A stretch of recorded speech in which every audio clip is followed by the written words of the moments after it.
Okay, seriously, this is so weird. This painting is literally kind of in real time changing the way I feel about painting, about impasto, about the whole thing. It's so crazy.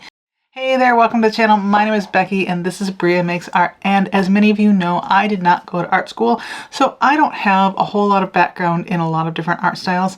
Obviously, I've lived on this planet for a while, and so I do know a little bit about different art styles. So I thought it'd be really fun to do a little challenge where I will randomly pick an art style and try it out and learn a little bit about it and teach you what I learned. In order to make it really random, I have gathered together a whole bunch of different art styles and put it in a spreadsheet, and I'm going to do art bingo. I've got this little bingo game thing here that I can just spin around and randomly pick a ball, and then I will take that ball and look it up on my spreadsheet and figure out what art style I'm going to try, and then we'll give that a try. And we have our bingo ball, and we have selected B8. B8 is impasto. My understanding is it's kind of like thick paint. So when I first drew impasto as the style that I was going to do today, I was under the impression that impasto was more like what the French Impressionists do, where the entire canvas is covered with a lot more rich textures. And when I see people doing impasto or teaching impasto, that is more of the style that you see a lot.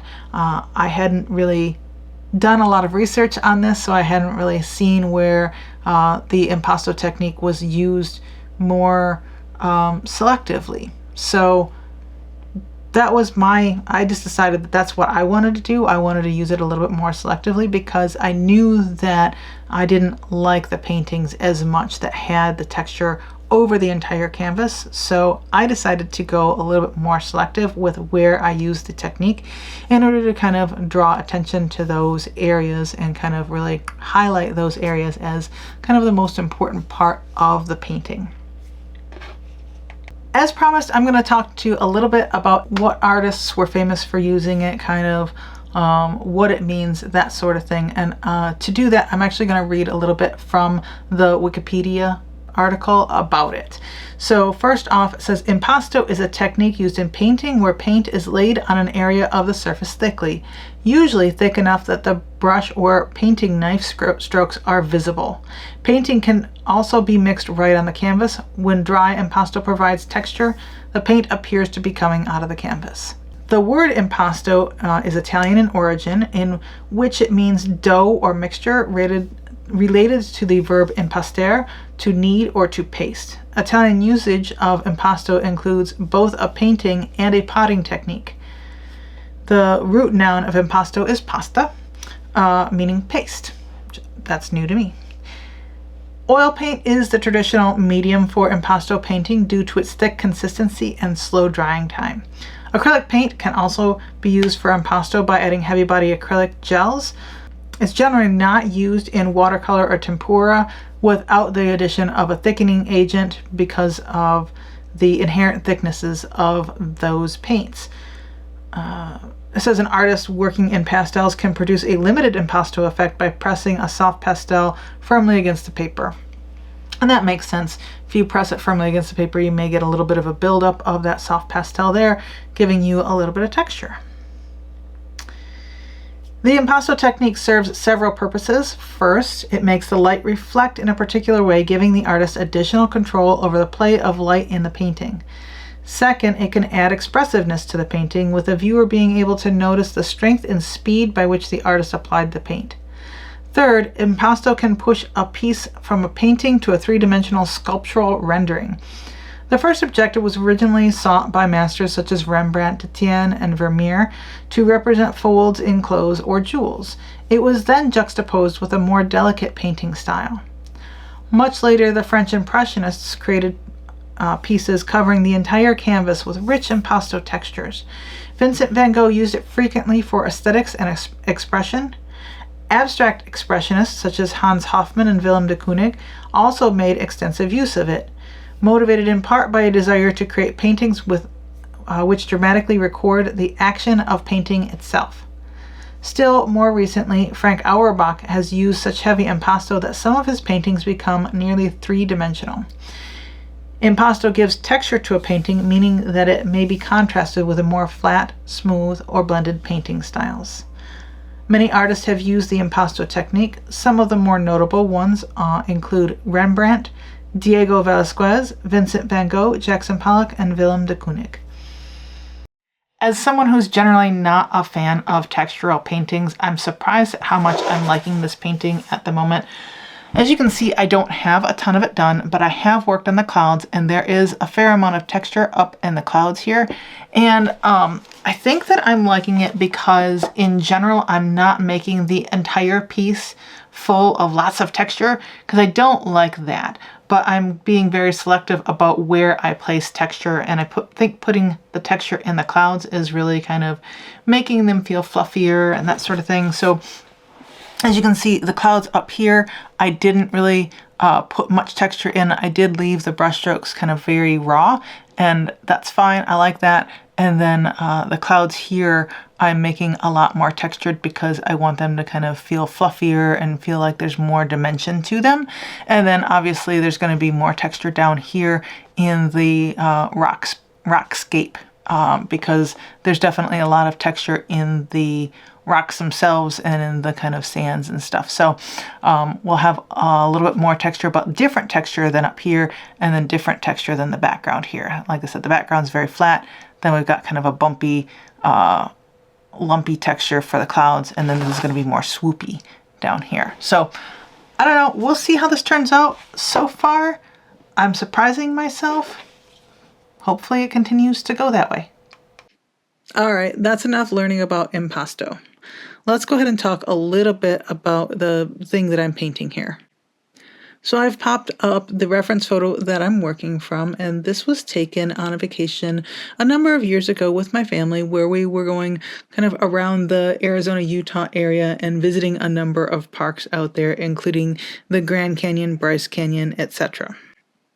I believe we had just gone to Horseshoe Bend, and we're planning on going to the Antelope Canyon maybe the next day, and we had a night to just do whatever it was that we wanted. So we were in this little town, and there wasn't a whole lot to do there, so we decided to just kind of look online to see what there was to do in the area, and we found this thing called the Hanging Gardens Trail that was nearby. Since it was so close, we figured let's go ahead and go check it out and see what these hanging gardens are all about, because it sounded kind of weird to have hanging gardens in the middle of a desert area. So we drove out there, and this photograph was taken from the trailhead itself. As you saw in the photograph, there were kind of rocks showing where the trail was. That way it made it really easy for people to find where to go and how to get to the Hanging Gardens, because otherwise it would have been kind of a crapshoot on which direction to go. So it was really nice that those were there. And so we kind of followed the trail around and came around this bend, and lo and behold, there were the Hanging Gardens. I was a little bit surprised to find so much greenery in the middle of a desert, but it made sense once I actually saw it. So basically what happened was the land kind of made a little cave area where the rock kind of popped up, and there was this little indented area where the plants could live in the shelter of the shade, and any water that kind of seeped through the rocks was able to get to the plants and not evaporate immediately because of that shade. It was a pretty neat little kind of excursion that we did that was unplanned, and I'm glad that we did it. And honestly, if you're in the area, I would recommend going and checking it out. You can find out more about it online if you just search Hanging Garden Trails in Arizona. It's pretty neat. Okay, seriously, this is so weird. This painting is literally kind of in real time changing the way I feel about painting, about impasto, about the whole thing. It's so crazy. So normally I would go into a painting like this trying really hard to make it really realistic, right? Working really hard on making all those clouds super realistic, making the, landscape, everything looking really realistic, because that's generally speaking the style that I have always worked in. This is definitely kind of more, a little bit more impressionistic, and definitely a lot more textured than I normally do. And I am absolutely loving it. Obviously, it's still got a long ways to go. Like, this is just kind of the base layer of everything, but I'm just really enjoying working on it. I'm enjoying how it's turning out, and I did not expect that. I think that I'm liking it because of the freedom that I am experiencing in creating this. So working realistically, you don't have nearly as much freedom. It's a lot kind of narrower and stricter in terms of like where you apply the paint, how you apply it, etc. And like, this is very free, and if it's, I don't care if it's exactly like the photograph, as long as it kind of has the feeling of the photograph, then I'm really happy. And it's just, it's so surreal to be working on something in such a different way, in a way that I was sure I wasn't going to like, and find out that I actually really like it. Now I'm really hoping that this thing turns out, because I've had a lot of fun with it so far, really surprisingly. So keep your fingers crossed that I like how it continues to turn out. I have to say, I am really confused about how I like this painting. As I said at the beginning of the video, I am typically not a big fan of a lot of texture in paintings, and this painting has a lot more texture in it than I would normally put into a painting. I really like nice smooth finishes, which is why I like more of the fluid acrylics versus something more like this. And this isn't even heavy body. This is just kind of normal acrylic. So when I pulled out impasto as the style that I was going to do today, I was really nervous that I was going to make something that I would absolutely hate. Turns out that I don't absolutely hate it. I think that there are things that I could have done better in this painting, absolutely. I think that I was a little bit timid in some spots where I should have just kind of gone for it, and I think I would have liked it even more if I had done that. But this being my first go at this, I think it turned out pretty good. So here is the final result. I'm pretty happy with it overall. I like that it really captures the feeling of the photograph without it being an exact replica of the photograph. You're getting a lot of the movement in the sand and sandstone down here. You still get that path. You get a lot of the kind of texture in the hills back here, and a lot of the texture in the clouds in the distance. And I really like it. I think that if I did a painting like this again, there's a couple of things that I would do a little bit differently. Number one, I would have mixed up more of the brown colors that kind of went in the foreground. I didn't mix up enough, which made it really hard to get a lot of texture in that foreground portion, which is where I wanted the texture to really be.